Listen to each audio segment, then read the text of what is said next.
It's my honor to welcome you to Debating the Digital Future, which is a half-day forum programmed by The Economist and supported by Google.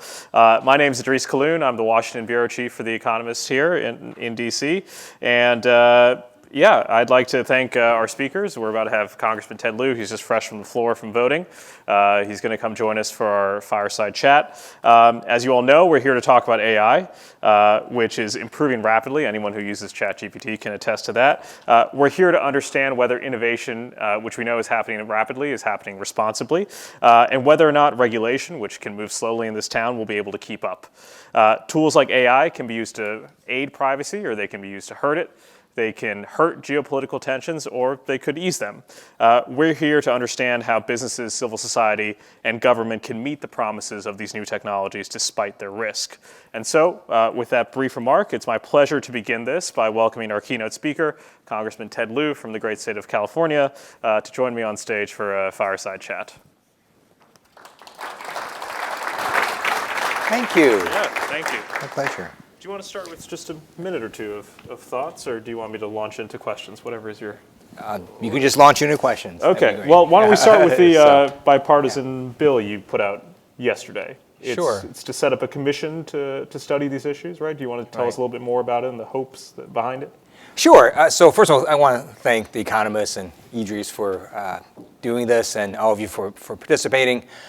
So I'll just tell you my view as a legislator of how I think about AI. And I think the best analogy is sort of two bodies of water. There's a whole large ocean of AI, and then there's this small lake. And in this large ocean is all the AI that we don't care about. So if the AI in your smart toaster has a preference for English muffins over wheat toast, we don't care about that. So in this small lake, you might ask, well, why would we care about AI? And I think there's sort of three buckets. And I'll go from most extreme, which is AI that can destroy the world.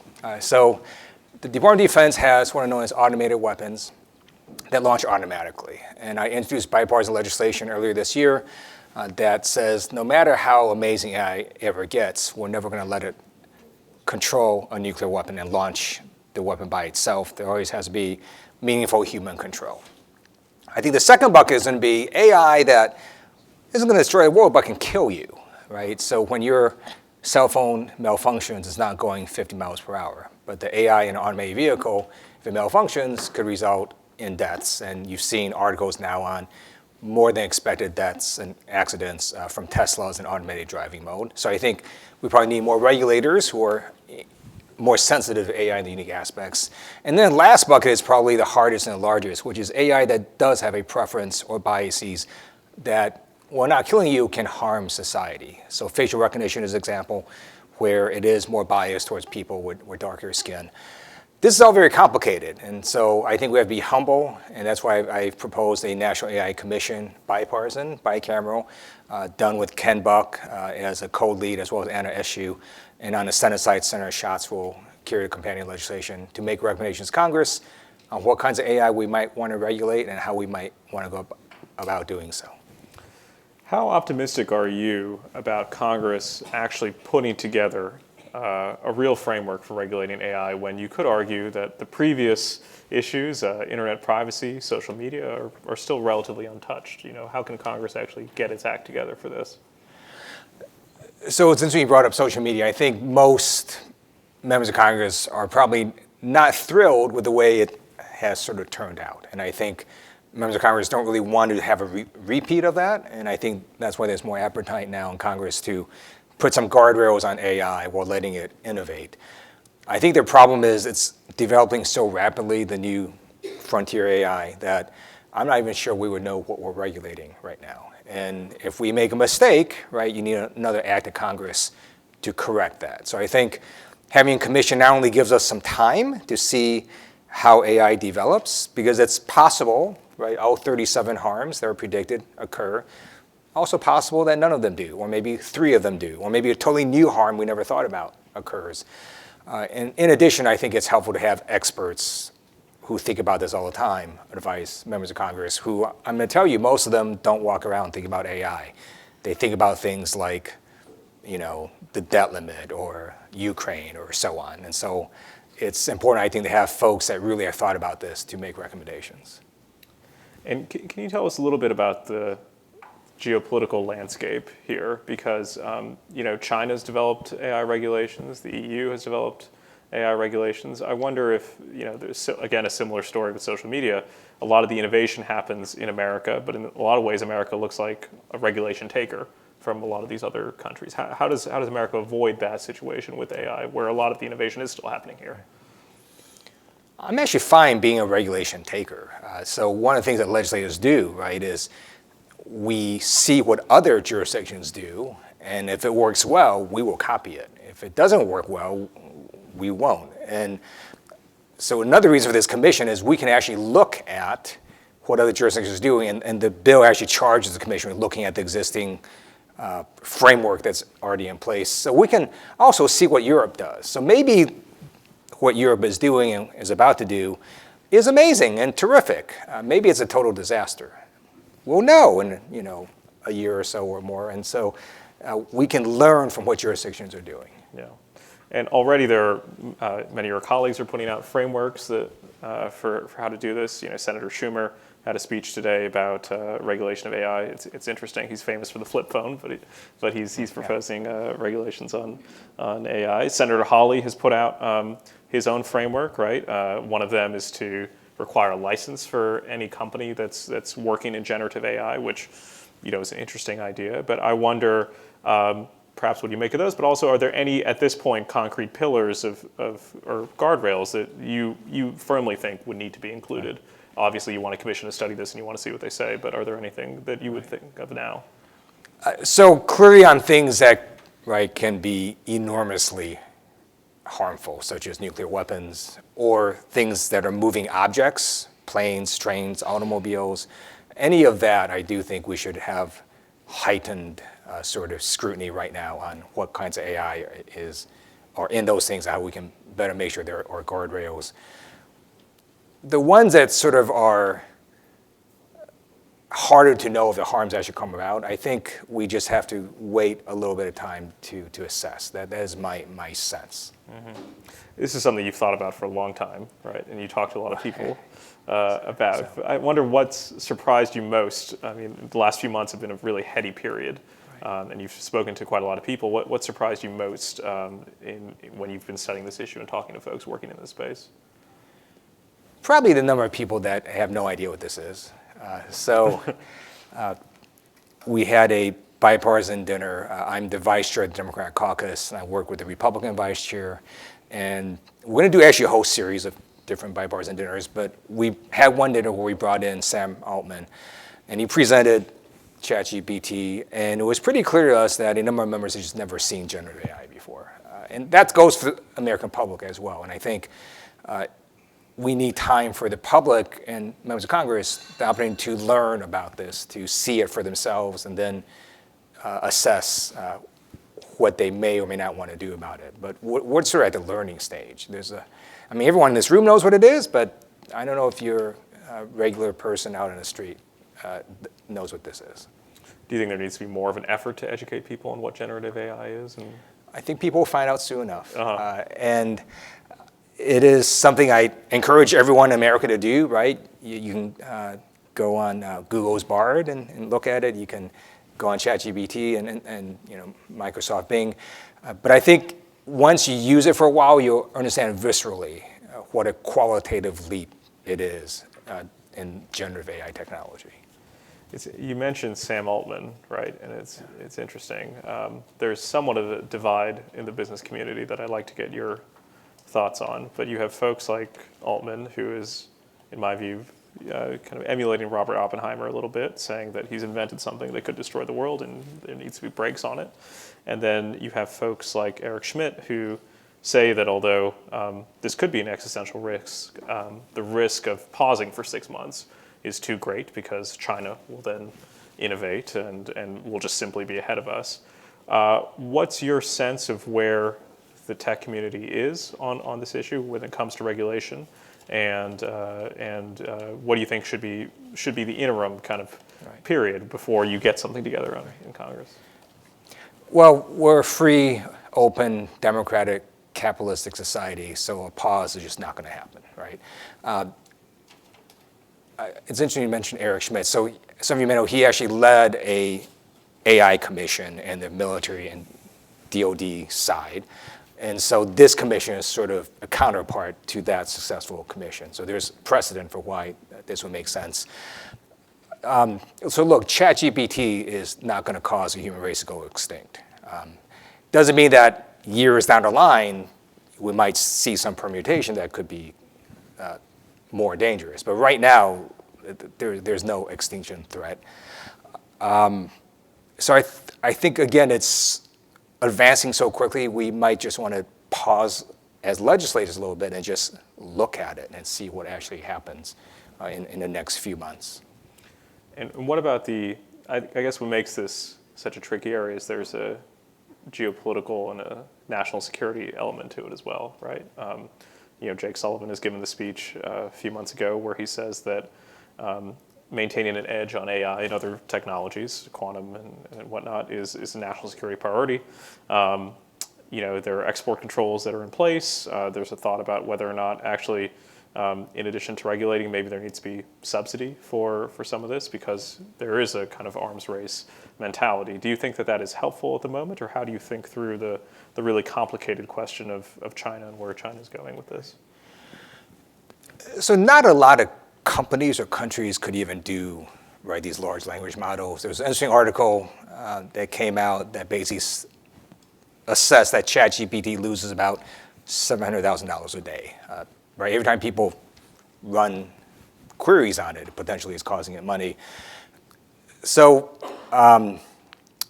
when we look at where this technology is, the U.S. is just ahead, to sort of string together 25,000 NVIDIA chips and to have this amount of power and these huge facilities and then these algorithms.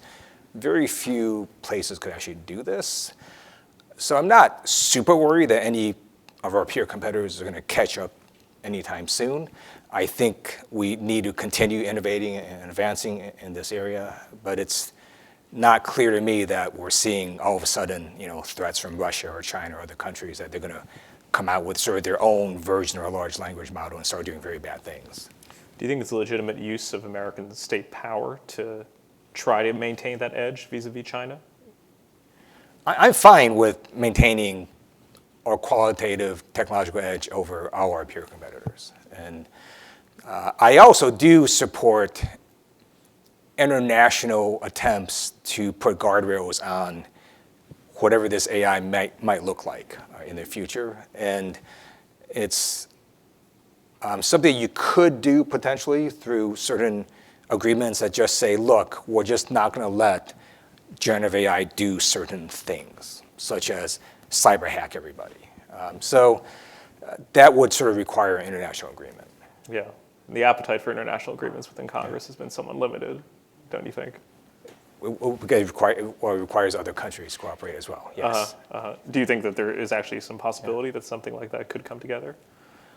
I think it's possible. I think the UN, so I just met with the UN actually. Some of their folks came and visited, and they're actually working on this right now. The Secretary General, in fact, has a convening of people looking at sort of this very issue of an international agreement on basically just some things we don't want countries to do with AI. And on your list, you mentioned nuclear weapons. Are there other things in Teslas and making sure that cars and the regulated? Are there any other things on the list that you think we should sort of wipe off as potential uses for AI until they're much better regulated? So facial recognition technology is pretty amazing. But if you're going to deploy this at law enforcement agencies nationwide, it's simply going to be, in my view, a big equal protection violation because minorities will be misidentified at higher rates. So I do have legislation that puts guardrails in and requires warrants in many cases and so on. So there's pre-existing AI technology that I think you can have discrete bills on. Now, it also took me over 2 years working with stakeholders, civil rights groups, and law enforcement groups to have a bill that made any sort of sense. So I think Congress does not have bandwidth or capacity to try to regulate AI in every possible application or sector, which is why I think ultimately you're going to need some sort of overarching governmental structure that does that. And is that in the form of agency, do you think, or? It could be, right? So I think it's still too soon to tell, but I do think regulators are much better to do this because if they make a mistake, right, they can reverse pretty quickly without needing another act of Congress. Yeah.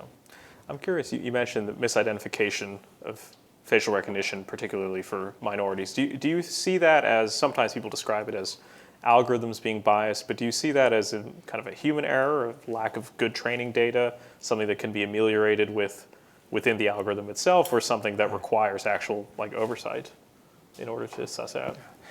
So the reason I know even more about this than I did before, and you're going to hear from him when he comes up, is Kent from Google was actually explaining that if you sort of look at how photography came about in Kodak and the chemicals they used, it just so happened that it was sort of prioritized for Caucasians, essentially. And so part of it has to do with sort of data, but part of it is just technology with light and darkness, and you're going to need more contrast sometimes if things are darker. So it's actually both. It's both. Yeah. What are you most worried about AI disrupting within the next 18 months? So it's going to affect the labor force. A number of professions are going to be more efficient using AI than they are now. And a number of professions will get the same amount of work done in 4 days with AI as they do now in a 5-day work week without using this AI. So what do we do with that? Do we go to a 4-day work week, which I support that? Or do we make everybody work 20% harder? I don't know. So I think that's going to pose some challenges. I think some professions will start dwindling in size. There'll be jobs that are eliminated. There'll be jobs that are created. But it's something that we should do some thinking about. One thing that's very interesting to think through is, globalization, automation really disrupted blue-collar jobs, and in theory, that certainly made the economy more productive and made it larger. But there wasn't that much attention to policy remediation. Trade adjustment assistance was relatively small, and for the people for whom that was affected, largely blue-collar voters, that was a significant kind of lifestyle hit, and that arguably changed our politics for quite a while. What's interesting to me about what might happen now is that this AI shift is going to affect, paralegals. It's going to affect white-collar workers and office workers.